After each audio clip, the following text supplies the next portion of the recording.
अस्सलाम वालेकुम नाज़रीन, मैं हूं साहिबजादा सलील। उम्मीद है आप जहां भी होंगे खैर खैरियत से होंगे। नाज़रीन, पाकिस्तान और इंडिया के माबैन जंग का ख़ात्मा तो हो गया है और इंडिया ने अपनी हार तस्लीम भी कर ली है। मोदी जैसे अपने आप को हिंदुत्व का माई बाप कहने वाले इंडिया में अपने कदम इजाफ़े के लिए पाकिस्तान पे जो जंग मुसल्लत की थी उसमें नाकामी उसने कबूल कर ली है और पूरी दुनिया नाज़रीन इस टाइम पे पाकिस्तान के जीत का डंडोरा पीट रही है। साथ एक बड़ा अहम इंकशाफ हुआ है कि इंडिया ने ख़ुद जंग बंदी के लिए अमेरिका से रब्ता किया।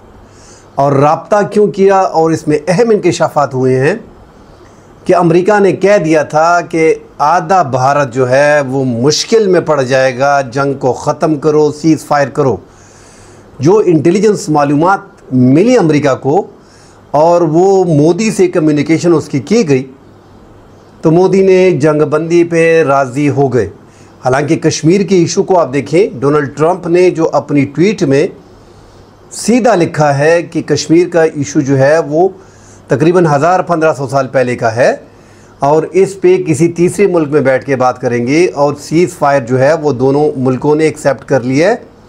वाइस प्रेसिडेंट वेंस और जो वज़ीर ख़ारजा हैं मार्को रूबियो अमेरिका के और डोनाल्ड ट्रंप, उन्होंने बड़ी मेहनत की और जंग को 48 घंटों में ख़त्म कर दिया। नाज़रीन, अब इंडिया का कहना है कि 90% हम ये जंग जीत गए थे। आखिर में क्या हुआ कि इंडिया वापस चला गया और एक जीती हुई जंग हम हार गए। हालांकि नाज़रीन 90% नहीं, 1% भी इंडिया ये जंग नहीं जीता। वो तो कहते हैं कि 90% हम ये जंग जीत गए थे और आखिर में क्या ऐसा हुआ कि इंडिया पीछे हट गया और हम ये जंग हार गए, जो उनके तज्ज़िया निगार दानिश्वर है। नाज़रीन, इसमें टेलीग्राफ ने एक बड़ी स्टोरी की है जिसने चौंका दिया। और ये टेलीग्राफ की स्टोरी जो है ये ऐसे नहीं है कि उसने बस अपना तज्ज़िया किया है, बाकायदा मालूमात की बिना पे उन्होंने ये तज्ज़िया किया है। वो पूरी दुनिया के लिए ये पाक भारत फ़िज़ाई जंग जो थी ये पूरी दुनिया के लिए एक खामोश पैगाम था और जो जंग है 2025 की अब ये बदल चुकी है। जो टेलीग्राफ की नाज़रीन स्टोरी है उसका सीधे पॉइंट उसके हम आपको बता देंगे तो आपको समझ आ जाएगी समझने के लिए कि अब ये 2025 में फ़िज़ाई जंग कैसे बदल गई है। अब इतने फ़ाइटर जेट, महंगे फ़ाइटर जेट की ज़रूरत नहीं रहेगी अगर आप पाकिस्तान और चाइना की तरह जो खामोश इंटेलिजेंस का सिस्टम बनाया गया है बकौल टेलीग्राफ के अमेरिका ने इन्फॉर्म कर दिया था इंडिया को कि ये हालात बन रहे हैं। नाज़रीन, उस पे थोड़ा टेलीग्राफ की स्टोरी पे जाते कि command control communication, computerized intelligence, surveillance और रिगी के ज़रिए पाकिस्तान ने ये जंग जीती है। नया फ़िज़ाई दौर शुरू हो चुका है। पाकिस्तान की फ़िज़ाई हदूद में दाखिल होना ख़ुदकुशी है। पाकिस्तान ने एक मुकम्मल किलिंग चेन बनाई है। भारत ने एक प्लेटफॉर्म ख़रीदा हुआ है जो फ़ाइटर जेट है कि 4.5 जनरेशन के हैं और जो है वो एक मॉडर्न तैयारे हैं और सेमी स्टिल्थ हैं। नतीजा खामोश फ़िज़ाई पाकिस्तानी गलबा ये सिर्फ़ एक लड़ाई नहीं बल्कि एक नया दौर का आगाज़ है। साथ लिखते हैं नाज़रीन कि भारत कई दिनों से तैयारी में मसरूफ़ था। तकरीबन 180 उसके फ़ाइटर जेट जो है वो मगरबी महाज पे मरकूज़ थे। मकसद वाज़ेह था कि बालाकोट की तर्ज पे एक ऑपरेशन पाकिस्तान में किया जाएगा और पाकिस्तानी दिफाई को तोड़कर स्ट्रेटेजिक बढ़ती को बहाल करना होगा। लेकिन आसमान पहले जैसा नहीं था। पाकिस्तान जेट एंड सी चीनी साख्ता खामोश कातिल मिसाइल PL-15 जिसकी रेंज 200 से 300 किलोमीटर बताई जा रही है। 160 के हदफ में इसने तैयारों को निशाना बनाया है मगर इसकी रेंज 250 से 300 तक जाती है। वाक्स रडार जो कि हर निशानाबाज एक मोहले हथियार से जोड़ता है। भारत ने सिर्फ पाकिस्तानी पायलट नहीं देखे बल्कि भारत ने चीन का मुकम्मल जंगी नज़रिया देखा जो स्कर्दू से पसनी तक फैला हुआ है। ये टेलीग्राफ बता रहा है भारत ने सिर्फ पाकिस्तानी पायलट नहीं देखे बल्कि भारत ने चीन का मुकम्मल जंगी नज़रिया देखा है जो पाकिस्तान में स्कर्दू से पसनी तक फैला हुआ था। राफेल को समझ भी नहीं आएगी कि इनके साथ क्या हुआ। PL-15 न सिर्फ रिवायती मिसाइल नहीं है और ना ही वो रिवायती रडार बल्कि पाकिस्तान चीन का जो निज़ाम है वो मसनूई जहानत से चलने वाला खामोशी थी। एक खामोशी मेकानिज़म था पाकिस्तान का। ये कोई डार्क फाइट नहीं थी जिस तरह कहा जा रहा है कि ये दुनिया की सबसे बड़ी डार्क फाइट थी। तो उनका कहना है कि ये कोई डार्क फाइट थी नहीं, ये पाकिस्तान ने घात लगाया था। पाकिस्तानी फ़िज़ाई चीनी सैटेलाइट और वॉक्स के तावन से एक सेंसर फ्यूजन मजमूए में कामयाब रही, इसलिए भारतीय फ़िज़ाइया ग्राउंड जो है वो मुकम्मल तौर पे उसने खाली कर दी थी और वो हट गए थे, इस मैदान में वो पूरे हट गए थे। AI के सिस्टम से नाज़रीन पाकिस्तान ने जो सिलिक एंड साइलेंट किलर है, AI किलर नेटवर्क जो पाकिस्तान ने बिछाया हुआ है गुज़िश्ता 2019 से लेकर 2025 तक के तमाम उनके तैयारे जो हैं वो सैटेलाइट और साइबर और जो AI सिस्टम है वो उससे लेस थे। मतलब कि जो उनका पूरा सिस्टम था इलेक्ट्रॉनिक वारफेयर, वो पाकिस्तान का जो था वो उनके कम्युनिकेशन को जैम कर रहा था। डेटा लिंक के ज़रिए, सैटेलाइट के ज़रिए एक मुकम्मल नेटवर्किंग थी पाकिस्तान की, इसलिए पाकिस्तान को किंग ऑफ द स्काई कहा गया। और अब नाज़रीन ये जंगें बदल गई हैं, इंडिया को समझ आ गई, इंडिया को कहा गया कि पाकिस्तान ने जो मजबूत सिस्टम निज़ाम बनाया है उसका अंदाज़ा आपको हो गया है। और जो अमेरिका कोट कर रहा है कि उनके 5 नहीं 6 फाइटर जेट गिराए गए हैं, और ये 10 से 12 जो पाकिस्तान दावा कर रहा है कि ये 10 से 12 भी हो सकते थे, इससे ज़्यादा भी गिराए जा सकते थे, क्योंकि पाकिस्तान की फ़िज़ाई हुदूद में दाखिल होना ख़ुदकुशी थी।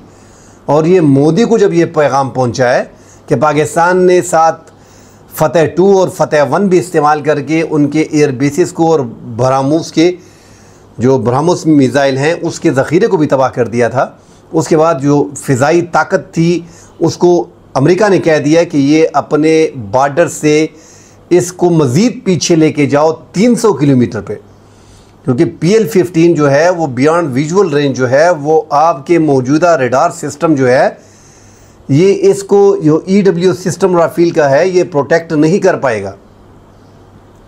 लिहाजा ये BVR PL-15 जो है ये ख़ुदकुशी समझे, ये आपके सारे सिस्टम को ख़राब कर देगा। तो उस टाइम से फ़िज़ाइया में जो है मोदी ने हार मान ली थी और वो अपने फ़ाइटर जेट जो है वो पाकिस्तानी लाइन ऑफ कंट्रोल जो है उससे 300 किलोमीटर पीछे लेके गए थे। फिर नाज़रीन आपने देखा है कि उन्होंने फ़िज़ाई हमले शुरू कर दिए थे ब्रह्मोस मिसाइल से, और उससे उन्होंने जंग जो है वो पाकिस्तान के साथ लड़ने की कोशिश की, जो पाकिस्तान उनकी ताकत को समझ गया था कि ये अब जंग करने के काबिल नहीं। तो अमेरिका के अहम इंकशाफात के बाद जो है वो इंडिया जो है वो पीछे हटा, वरना उनका वही तरीक़ाकार था कि बालाकोट की तरह पाकिस्तान पे स्ट्राइक कर देंगे और चले जाएंगे। मुसाद नाज़रीन यहाँ पे टेलीग्राफ कहता है कि ये जो वार थी इसने मुकम्मल फ़िज़ाई जंगों को बदल के रख दिया है। अब चाइना की सुप्रीमेसी पूरी दुनिया में कायम हो गई है, और ये वार अब ऐसा है नहीं कि आप 5th जनरेशन के फ़ाइटर जेट ख़रीदें और उस पर इन्वेस्टमेंट करें और उसके बाद आप जो है वो आप अपनी सुप्रीमेसी को जो है फ़िज़ाई को वो कायम कर सकें। ऐसा बिल्कुल नहीं है। जब तक आप पाकिस्तान और चाइना की तरह मुकम्मल उन्होंने जो command control communication computerized intelligence surveillance system जो बनाया था इलेक्ट्रॉनिक वारफेयर को, जो किसी भी कम्युनिकेशन को जैम कर सकता है डेटा लिंक के ज़रिए सैटेलाइट के साथ, उसके अलावा आप फ़िज़ाई जंग नहीं जीत सकते। इसीलिए पाकिस्तान की फ़िज़ाइया को, जब पाकिस्तानी फ़िज़ाई हुदूद को इंडिया को मैसेज गया कि ये आपके लिए ख़ुदकुशी, अगर आप वहाँ पे जाते हैं आपका कोई भी फ़ाइटर जेट नहीं बचेगा। तो जब आजकल की जंगें जो हैं वो तो फ़िज़ाइया पे होती है नाज़रीन, जब फ़िज़ाइया ये आपके ख़त्म हो जाए, आपको बढ़तरी लग रही थी कि हमारे पास राफेल हैं 4.5 जनरेशन के फ़ाइटर जेट, और हमारे पास तेजाज़ हैं, और हमारे पास MiG-29 है, और Su-30 सुखो है, और MiG-21 है, और हम ये जंग पाकिस्तान से आसानी से जीत लेंगे क्योंकि हमारे पास 2400 फ़ाइटर जेट हैं और पाकिस्तान के पास 1300 हैं। पाकिस्तान के पास जो J-10C था वो मुकम्मल तौर पे, और JF-17 वो मुकम्मल तौर पे इस सिस्टम से, जो AI का सिस्टम था किल्स नेटवर्क का, उसके साथ लेस थे। तो इसलिए जो है वो इंडिया को भारी नुकसान भी हुआ, उनके 6 फाइटर जेट गिराए गए, उनका जो S-400 सिस्टम है उसको तबाह किया गया।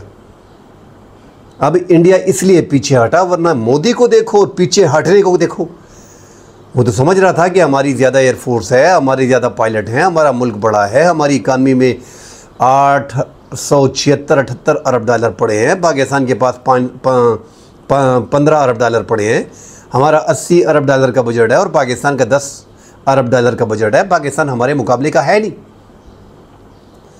अब तक मोदी जो है वो खामोश है और खामोशी उसकी टूट नहीं रही और इंडिया में एक बवाल खड़ा हो गया कि हम सीज़ फायर कैसे कर गए। हमने तो कहा था कि हम बदला लेंगे। जानी नुकसान भी इंडिया का ज़्यादा हुआ, उनके एयर बेसिस भी तबाह किए गए। पाकिस्तान ने जो स्ट्राइक किया अब्दाली फतह 1 से फतह 2 से, उनके उधमपुर में जो ब्रह्मोस मिज़ाइल का मुकम्मल ज़ख़ीरा था और उनका पठानकोट एयर बेस और साथ दीगर जो है नाज़रीन उनके एयर बेसिस को तबाह बर्बाद कर दिया गया। जलंधर में स्पेशली, कश्मीर में। तो पाकिस्तान इस लिहाज से गुजरात में जो उनके एयर बेसिस को तबाह किया गया, तो पाकिस्तान का अंदाज़ा जो है इस हद तक है ये इंडिया को पता नहीं था, क्योंकि पाकिस्तान के पास पूरा एक नेटवर्क सिस्टम है कि तमाम जितने भी फाइटर जेट है उनको बता दिया जाता है, वो लिंक है उनसे कि आपका टारगेट है, आपके रीच में है, मारो ऐसे। वहाँ पे उनको पता नहीं चलता। नाज़रीन आपने देखा होगा कि PAF पाकिस्तान एयरफोर्स ने जो वाइस एयर मार्शल है औरंगज़ेब, उन्होंने क्लियर कट जो है आपको 160 किलोमीटर दूर जो है वो राफेल फाइटर जेट के तबाह होने के पायलट की बातें सुनाई। ये वो पूरा इलेक्ट्रॉनिक वॉरफेयर है जो पाकिस्तान ने जैम कर दिया था और डेटा लिंक के साथ सैटेलाइट जो है वो कनेक्ट था। और जो पाकिस्तान का PL सिस्टम है और जो PL मिज़ाइल था और पाकिस्तान का JF-17 का जो सिस्टम है, जो command control communication computerized intelligence था, उसने कमाल कर दिया। अब नाज़रीन जंगें बदल गई हैं और आगे जाके दुनिया अब चाइना को उसी तरीक़ार को फॉलो करेंगी, वरना वो फ़िज़ाई ताकत में नहीं रहेंगी। अब नाज़रीन इंडिया जो है वो इस टाइम पे S-400 के बाद, S की नाकामी के बाद, हालांकि वो दुनिया का सबसे मजबूत और जदीद दिफाई निज़ाम है जो हमने देखा, मगर पाकिस्तान की JF-17 थंडर ने सुपरसोनिक मिज़ाइल से, हाइपरसोनिक मिज़ाइल से उसको उड़ा के रख दिया।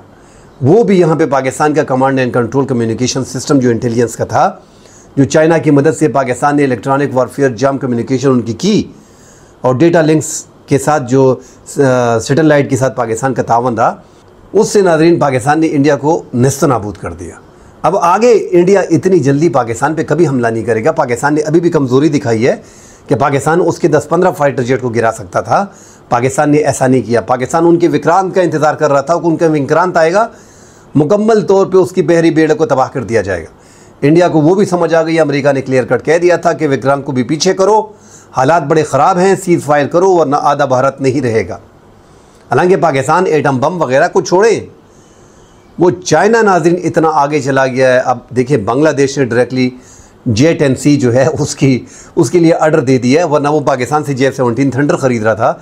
उन्होंने सीधा चाइना से, अब चाइना की मार्केट जो है वो 43% जो है वो JF-17 की और J-10C की उठी है और राफेल का जो है वो बेड़ा बैठ गया। अब राफेल के ख़रीदने वाले हैं नहीं, उनकी स्टॉक मार्केट मुकम्मल तौर पे तबाह हो गई है। आज भी पाकिस्तान का स्टॉक मार्केट जो है वो 10,000 पॉइंट के साथ शुरुआत में ऊपर गया है। तो नाज़रीन पाकिस्तान का एक पूरा सिस्टम जो है वो फ़िज़ाइया का, वो अल्हम्दुलिल्लाह 2019 से 2025 तक पाकिस्तान ने बड़ी मेहनत की है। अब हम ये नहीं कहते, आप हमारी जमहूरी हुकूमतों को अगर आप देखें, हम कहते हैं कि पाकिस्तान में जमहूरियत नहीं है।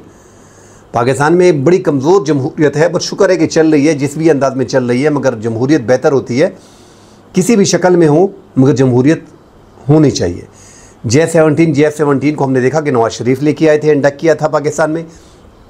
इसी तरह नाज़रीन J-10C जो है वो इमरान खान के दौर में इंडक्ट हुआ है 2022 में, 2020 से 2022 में। तो ये सारी चीज़ें जितने भी जमहूरी हुकूमतें हैं, ये ऐसा नहीं है कि नवाज़ शरीफ की अपनी मर्ज़ी थी और इमरान खान की अपनी मर्ज़ी थी और वो लेके आए थे। पाकिस्तान की फ़िज़ाइया की जो ज़रूरत होती है वो बता दी जाती है कि हमें ये ख़रीदने हैं। अब अगर उस पर पाकिस्तान के वज़ीर-ए-आज़म किसी भी तौर पे इनकार नहीं कर सकते।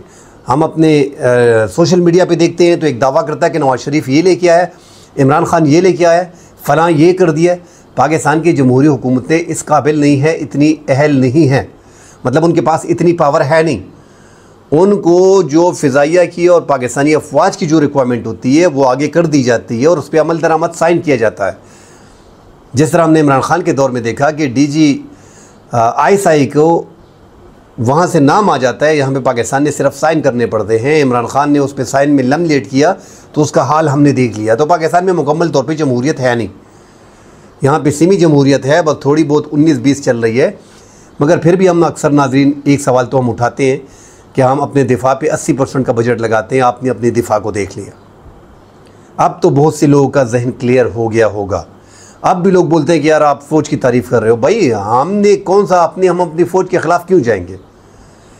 हाँ, जो जमहूरियत के बारे में जो बातें हैं और जिस अंदाज में वो टैकल कर रहा है, उस सियासत में उंगल कर रहा है, वो पाक अफवाज का जो है वो काम नहीं है। पाक अफवाज का जो काम था वो कर रहा है। मगर पाकिस्तान में बदकिस्मती ये है कि एक तो पाकिस्तान माशी तौर पे बड़ा कमज़ोर है और ये आर्मी को पता है। अब आर्मी ने अपनी डिफेंस को किसी न किसी तरीके से बराबर करना है और वो हर लिहाज से अपने आप को बराबर कर रहा है। आप देखें कि आगे J-35 पाकिस्तान के बेड़े में शामिल हो रहे हैं, तो पाकिस्तान का मुकम्मल एक command control communication computerized intelligence system है जो हमने फ़िज़ाइया में देखा। उसके साथ अगर J-35 आ जाता है तो पाकिस्तान पूरी दुनिया में बल्कि एशिया में तीसरे नंबर पर बड़ा मुल्क बन जाएगा। अभी इंडिया फ़िज़ाइया में काफ़ी पीछे चला गया है। ये 5, 6, 7 साल 10 साल तक इंडिया पाकिस्तान के साथ लड़ने के काबिल नहीं है। उधर से मिसाइल फायर करेगा, उससे काम नहीं चलेगा। यह पाकिस्तान जो दिन दहाड़े घुसता है और वहाँ पे फाइटर जेट लेके जाता है और वहाँ से जो है हाइपरसोनिक और सुपरसोनिक मिसाइल पाकिस्तान दागता है, तो क्यों? क्योंकि इंडिया के फाइटर जेट अपनी हुदूद से 300 किलोमीटर पीछे चले गए। तमाम तैयारी उन्होंने ग्राउंड कर दी हैं, उन्होंने एक्सेप्ट भी कर लिया। तो नाज़रीन, इस टाइम पे पाकिस्तान जो है वो किंग ऑफ द स्काई है और पाकिस्तान ने यह साबित किया है। स्पेशली जो नई मिसाइल आए हैं, ये नया मिसाइल तो हम कहते हैं मगर ये 2015 में आया है। जो PL-10 है, PL-12 है, PL-15 एक नया इजाफा है, एक नई चीज़ थी। 300 किलोमीटर तक वार करना, मार करना, इसलिए इंडिया लाइन ऑफ कंट्रोल से 300 किलोमीटर पीछे चलाई है। उनकी हिम्मत नहीं हुई और ये कोई डार्क फाइट थी नहीं, बस उनके जहाज़ वहाँ रेडी थे, हमारे जहाज़ यहाँ रेडी थे। यहाँ से बराबर किया गया कि इतने जहाज़ जो हैं वो टारगेट में आ रहे हैं, मारो इसको। PL-15 6 दागे गए, 6 के 6 ने अपना काम किया। आगे जंगें नाज़रीन बदल गई हैं। शुक्र है, रब का बड़ा करम है। चाइना जितनी भी तरक्की कर ले, पाकिस्तान का एक अच्छा दोस्त है और पाकिस्तान की अब आगे देखेंगे नाज़रीन आप। लोग कहते हैं कि चाइना की मार्केट बड़ी अच्छी हो गई है। पाकिस्तान का अल्लाह ने नाम इतना बड़ा कर दिया कि मुस्लिम ममालिक जितने भी हैं वो अब पाकिस्तान पे डिपेंडेंट है कि पाकिस्तान एक सुपर ताकत है और पाकिस्तान के पास जो है वो एटम बम है और पाकिस्तान इस्लामी ममालिक का सरबराह बनेगा और पाकिस्तान हमारी हिफाजत करेगा। हमने देखा कि बांग्लादेश में, अज़रबैजान में, तुर्की में लोगों ने जश्न मनाया। काफ़ी ममालिक जो हैं वो खुश हैं। शाम में हमने उनके मुफ्ती आज़म को देखा कि उन्होंने शुक्र अदा किया कि पाकिस्तान जो है वो उम्मत मुस्लिमा को लीड करेगा। अब माशी तौर पे हम बड़े कमज़ोर हैं। अब ये देखना चाहिए, अपनी गुर्बत को देखना चाहिए, नौकरियों को देखना चाहिए, मुल्क में दीगर मसाइल को देखना चाहिए, क्योंकि इंडिया अब जंग के खाते में नहीं। सीज़ फायर आज भी DMO वगैरह की जो DGMO जो हैं वो उनका रब्ता हुआ है और इंडिया तो वैसे भी, इंडिया को देखो और सीज़ फायर वायलेशन को ख़त्म करने को देखो। मगर वो जब समझ गए कि हमारी फ़िज़ाई ताकत ख़त्म हो गई है, उन्होंने जंग रोक दी है, उनको खामोश पैगाम चला गया है। नाज़रीन, डिटेल में इंशाल्लाह फिर इस पर डिटेल से बात करेंगे। फ़िलहाल के लिए इजाज़त दीजिए। अल्लाह हाफ़िज़।